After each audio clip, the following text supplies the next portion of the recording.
It's time, everybody, for Simon.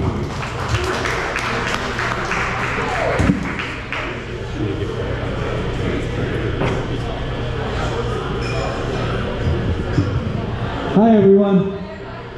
I'll try to be loud. I have 2 sets of poems. I'm going to try to read all of them. I think I have time. The first couple of poems are poems that I wrote last week. I was crewing for a race last week. It's not like most races. I crewed for a guy from Colorado. He ran from Long Island Sound to Massachusetts on the New England Trail. So he did 123 miles. And I crewed for him all the way up. It took 3 days, but I crewed for him. I carried all his gear. And so these are poems I wrote while I was crewing for him. So they aren't necessarily about running, but I was doing that while I wrote these. So this first one is called Committed to Community and Rainfall for Love. This way is not the one, nor is it the two, it is true. We cannot see the sun, drenched in the darkness, overpowering the percolated success. We won't let it drip down, lost in the crushed seeds, the beans of over-exuberant flavor. We don't taste it anymore, just weakened coffee water. Honestly, it really isn't torture being part of something I will never actually do. That was then, this is now, if it lasts that long. This is one of the things I will put more into, expressing my love of community.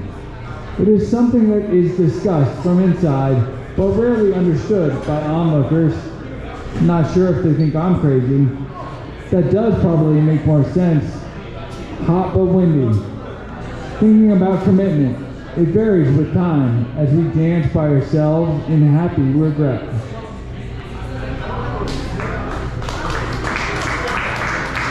Thank you. So this second one I also wrote last week during the same event. It's called New Old Ingenuity Next Time. And it just starts over again and again, over and over. It will end when it does. It didn't end last time. The time wasn't right. It usually never is right. Maybe later, maybe next time. Being torn in half when it happened again, because it happened before. Being torn into quarters, so many working parts, as I try to keep them in one machine working together. This just goes to prove the beginning and the end always blend together, in more ways than one. Honestly, let's try this again, with a little thought and some bypass ingenuity. We are back online. This is new in so many ways. I still regret nothing, time allowing, time on our side. Thank you.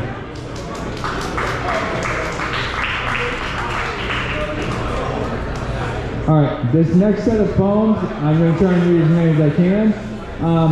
I wrote these last year, so these are a little bit older. They aren't really old. So I wrote these last year. I was forming a new friendship. I don't know if you guys know what that is. It feels like when you meet somebody new for the first time, but you feel like a connection to that person. So it's just a friendship. But it's about forming that friendship. It's called Ideas Again, but Not Together. Ideas come in, usually unexpected, until we expect them. Sometimes you can't arrive there alone, so they come, randomly, from outside.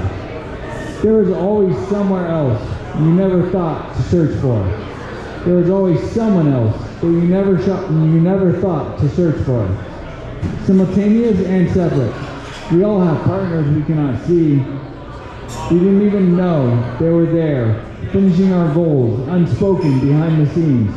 We think we rely on the people we touch. They touch us back. But so do those who we don't feel until we do. Thank you.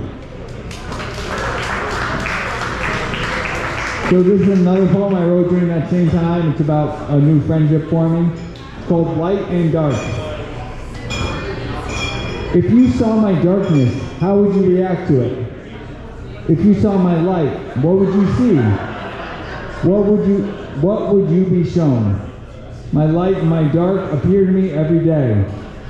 They are every way that I can make a mark. I cannot combine them. The darkness never sees the light shining through. I know the light is brighter.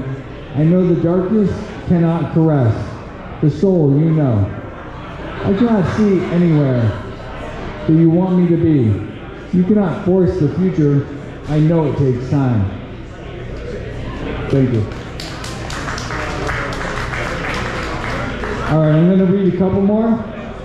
This one from about a year ago. It's called Dirty Remnants.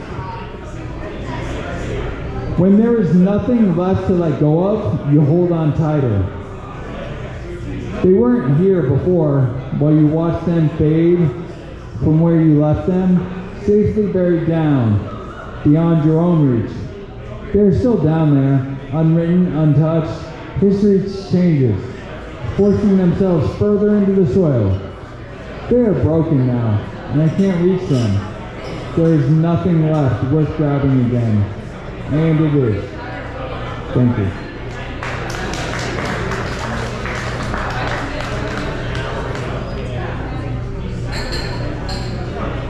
All right, so I'm going to read this as my last poem. It's called Release. I tried to explain yesterday, but I made some mistakes. I never really understood all the moving parts. All of the parts are moving. They crash occasionally and fall into the traps that hold them down while pretending to be apart. They are in fact parts apart. There are no traps in this game. It is purely slow release. We realize everything eventually, except for the tears we hold so tightly. Is that why they rhyme with fears? They are unreleasable. Thank you.